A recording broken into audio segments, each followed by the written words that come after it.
तो जैसा कि आपने नोवेल के लास्ट पार्ट के अंदर देखा था कि जियान ने टियर 8 की पिन को रिफाइन कर दिया था, जिस वजह से सभी के सभी काफी ज्यादा हैरान हो गए थे। और फिर जियान सभी लोगों को बताता कि तुम लोगों के सामने मैंने इसलिए पिन रिफाइन करी क्योंकि बहुत सारे ऐसे लोग जो पिल हॉल की जो अभी के लिए हवा में उड़ रहे हैं, इस वजह से अब उन्हें दिया जाएगा असली दंड। और फिर क्यूनोडी से एक एक करके नाम लेती तो जियान उनको सभी को पनिशमेंट देता है, जिसके अंदर पिल हॉल के काफी सारे बड़े बड़े नाम भी होते, मगर जियान किसी को भी नहीं छोड़ता है। इस वजह से वहाँ पे बची हुई जितने भी एल्ड होते सभी की हवा टाइट हो जाती है। और फिर उसके बाद जो जियान होता है वो देखता है गुई की तरफ। ये देख के तो गुई भी काफी ज्यादा डर जाता है और डर के मारे उसके पसीने छूट जाते, मगर वो फिर भी हिम्मत करता और जियान के सामने चला जाता है और सबसे पहले जियान के सामने झुक जाता और बोलता है अलाइन चिप को तो पहले तो एकदम फुल इज्जत, और क्या हुआ प्लीज आप मुझे बताइए। ये सुन के जियान बोलता है कि अभी के लिए पिल हॉल के अंदर जो कुछ भी हो रहा है उसमें सारी गलती तुम्हारी है, क्योंकि तुम हो पिल हॉल के चीफ। इस वजह से तुम्हारा काम था कि पूरे पिल हॉल को एकदम मैनेज करने का, मगर तुम ऐसा करने में पूरी तरीके से फेल हुए। इस वजह से तुम्हें पोस्ट से हटाया जाता है। अब से तुम पिल हॉल की डिप्टी चीफ हो और चीफ बनेंगे पिल हॉल के ओल्ड फार्मा। ये सुन के दोनों हैरान हो जाते, मगर वो जियान के सवाल पे कोई भी डाउट नहीं करते हैं, क्योंकि जियान अभी के लिए उस लेवल पे ऑलरेडी पहुंच चुका है जहाँ पर वो ऑर्डर देगा उसे फॉलो करना पड़ेगा। अगर उन दोनों में से किसी ने आऊँ करने की कोशिश की तो जियान मार मार के तेल निकाल देगा। और ये सब बोलने के बाद जो जियान होता है एकदम से फुल चिल हो जाता है और बोलता है कि जैसा कि अभी के लिए सभी लोगों को सजा दे दी गई है, इसका मतलब ये नहीं कि सभी चीजें खत्म हो चुकी हैं, क्योंकि अब टाइम है रिवॉर्ड का।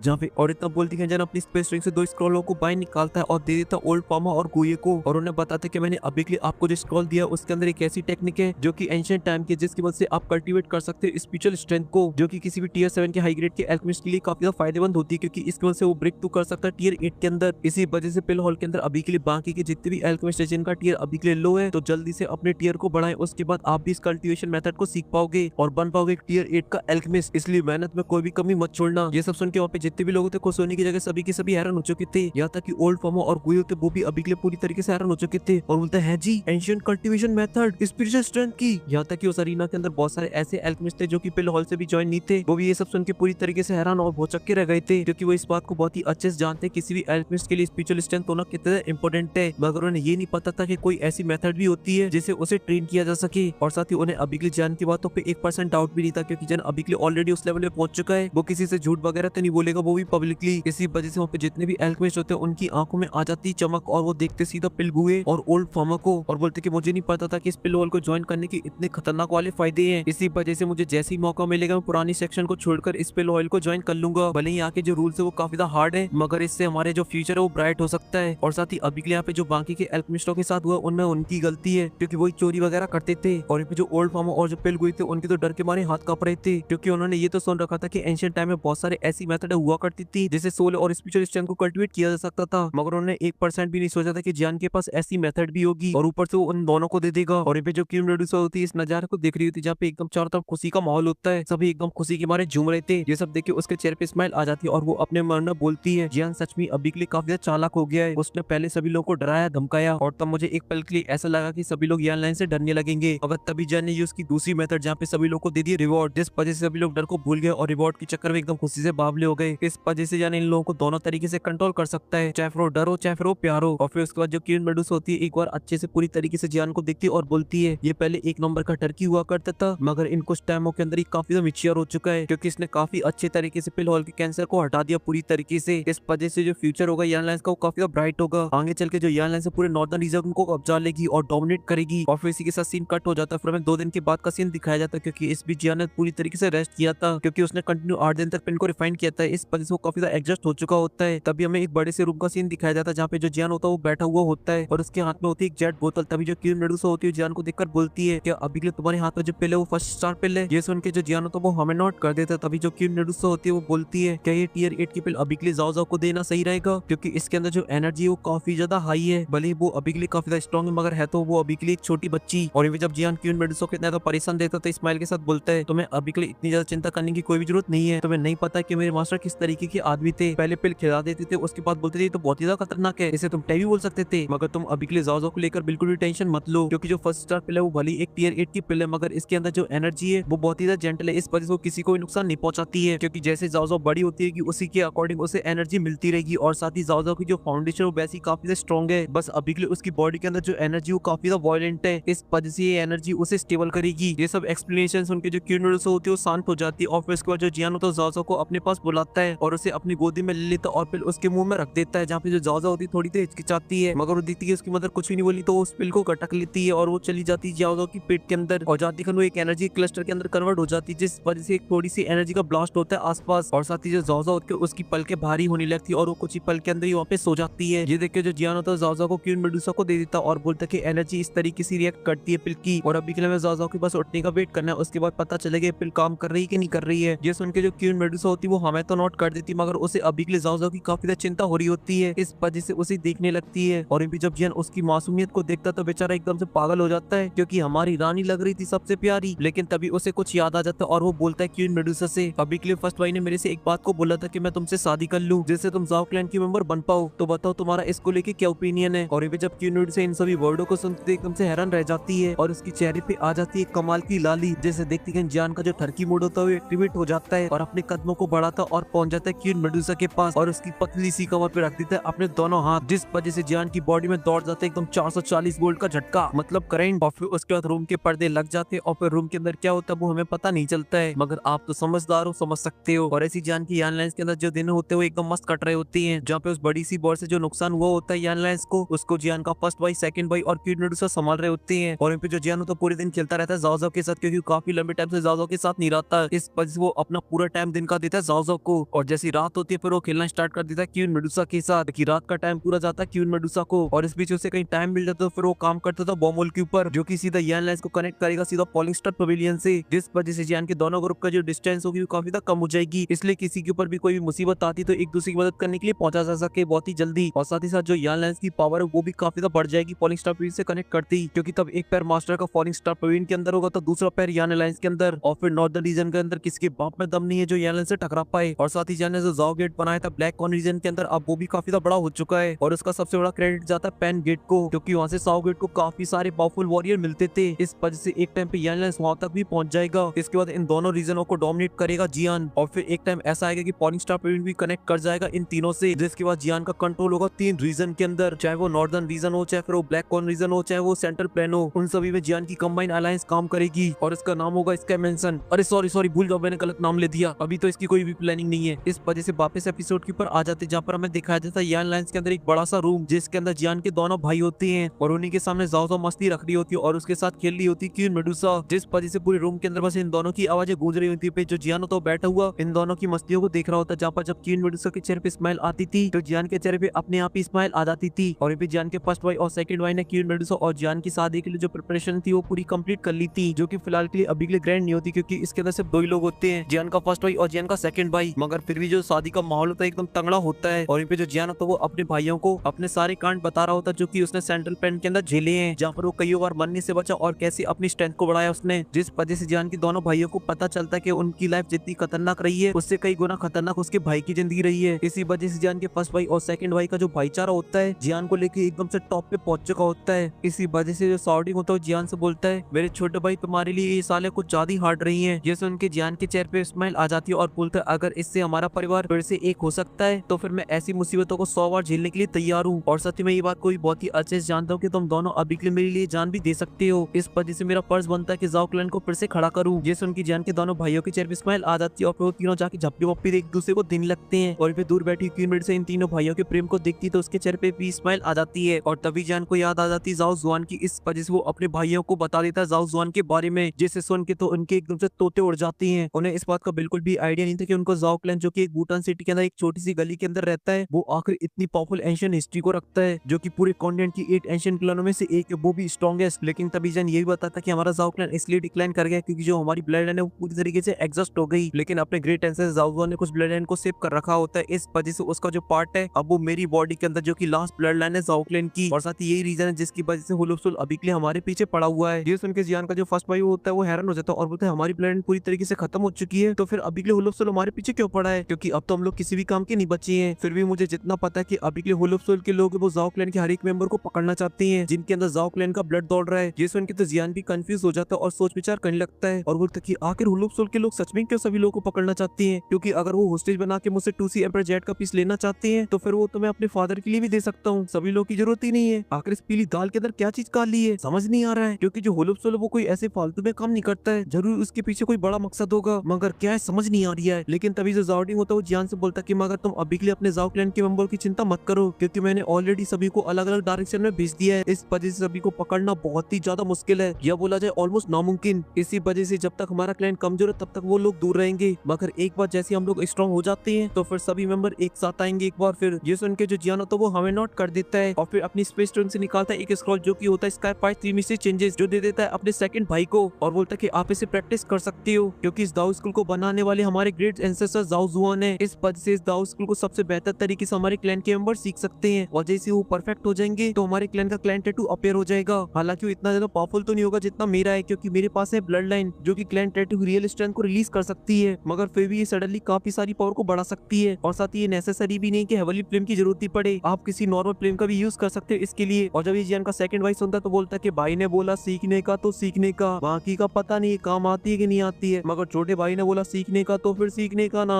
ये सुन के जियान के चेहरे पे स्माइल आ जाती है और फिर गहरी सांस लेता और बोलता है अब निकले, यहाँ की सारी सिचुएशन पूरी तरीके से स्टेबल हो चुकी है, अब मैं 1-2 दिन के बाद यहाँ से निकलूंगा वापस सेंटर प्लेन। अगर आप लोग जियान का सेंटर प्लेन का सफर देखना चाहते हैं तो वो आप लोग को देखने को मिलेगा 4th पार्ट के अंदर, जहाँ पे मास्टर मिलेंगे जाओ जाओ से। मगर फिलहाल के लिए इस वीडियो में सिर्फ इतना ही। अगर आपको वीडियो पसंद है तो प्लीज वीडियो को लाइक कर दें, साथ ही चैनल को भी सब्सक्राइब कर दें और इसका नेक्स्ट पार्ट बिल्कुल भी मिस ना करें। और साथ ही आपसे उम्मीद करता हूँ कि आप वो मेंबरशिप लेके देखोगे, जिससे चैनल को होगा थोड़ा सा सपोर्ट। तब तक के लिए बाय।